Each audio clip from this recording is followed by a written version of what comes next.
সালাতের পর দোয়া। আজকে নতুন করে দুইটা দোয়া আমরা শিখছি 5 ওয়াক্ত নামাজের পরে।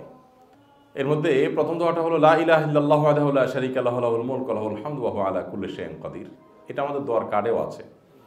আল্লাহুম্মা লা মানিআ লিমা আতাইত ওয়া লা মু'তিয়া লিমা মানা'ত ওয়া লা ইয়ানফা'ু যাল জাদ মিনকাল জাদ। আল্লাহুম্মা লা মানিআ লিমা আতাইত, আল্লাহ আপনি যা দান করেন সেটা ঠেকাবার ক্ষমতা কারণ নাই।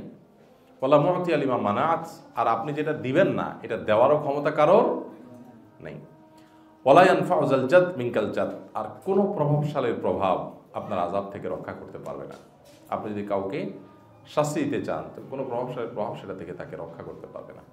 এই স্বীকৃতি আল্লাহ তাআলার কাছে জানায় দেওয়া প্রতিদিন প্রত্যেক ওয়াক্ত নামাজের পর। অর্থাৎ দিকে বুঝে পড়তে পারলে আরও ভালো। আচ্ছা, 5 নম্বর দোয়া হলো লা ইলাহা ইল্লাল্লাহু ওয়াহদাহু লা শারীকা লাহু লাহুল মুলকু ওয়া লাহুল হামদু ওয়া হুয়া আলা কুল্লি শাইইন কাদির। আল্লাহ ছাড়া সত্যিকারের কোনো মাবুদ নাই, রাজত্ব তার, প্রশংসা তার, ওয়া হুয়া আলা কুল্লি শাইইন কাদির, তিনি সব কিছু করতে সক্ষম। লা হাওলা ওয়া লা কুওয়াতা ইল্লা বিল্লাহ। লা হাওলা ওয়া লা কুওয়াতা ইল্লা বিল্লাহর অর্থ কি? আল্লাহ ছাড়া কোনো শক্তি, কোনো পরিস্থিতিতে কোনো কিছুর ক্ষমতা কারণ নেই, সেটা হোক ভালো কাজ করার, হোক মন্দ কাজ ছাড়ার। এটা হলো আত্মসমর্পণ, যে আল্লাহ আমার ভালো কাজ করার ক্ষেত্রেও তুমি তৌফিক না দিলে কোনো ক্ষমতা আমার নাই, পারবো না। আর মন্দ কাজ ছাড়ার ক্ষেত্রেও তুমি সুযোগ না দিলে, তৌফিক না দিলে আমি ছাড়তে পারি। আমি চেষ্টা করতে পারি কিন্তু তোমার তৌফিকটাই মূল।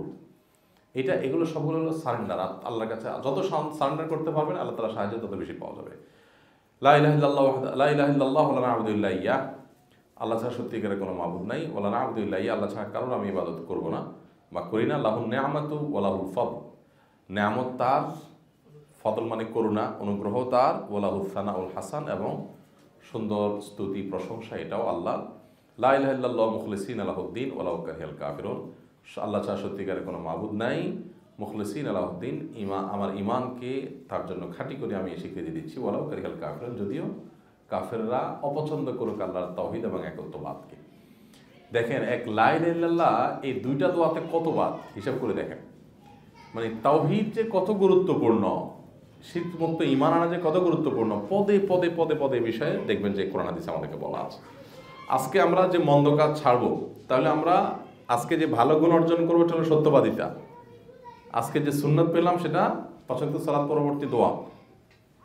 আর আজকে যে গুনাহটা ছাড়বো আমরা, সেটা হলো আত্মীয়তা রক্ষা না করার যে গুনাহ, এটা আমরা ছাড়বো। আত্মীয়তার সম্পর্ক রক্ষা না করা আর কি, আত্মীয়তার সম্পর্ককে রক্ষা না করা, এটাকে মানে নায় একটু জটিল হয়েছে বুঝতে।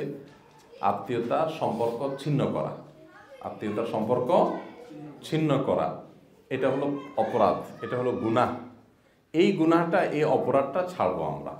এবার আত্মীয়তার সম্পর্ক ছিন্ন করা, এই সম্পর্কে কোরআন হাদিসে অনেক কথা বলা আছে, সেদিকে আমরা যাওয়ার দরকার নেই। আল্লাহ সুবহানাহু ওয়া তাআলা কোরআনে কারীমে এখানে একটা আয়াত বলা আছে, ফালা আসাইতুম ইন তাওয়াল্লাইতুম আন তুফসিদু ফিল আরদি ওয়া তুকাত্তিউ আরহামাকুম, তোমরা যদি ফিরে যাও তবে কি তোমরা দুনিয়ার বুকে বিপর্যয় সৃষ্টি করবে আর আত্মীয়তার সম্পর্ক ছিন্ন করবা? মানে আত্মীয়তার সম্পর্ক ছিন্ন করাটা একটা অপরাধ। এদেরকে আল্লাহ তাআলা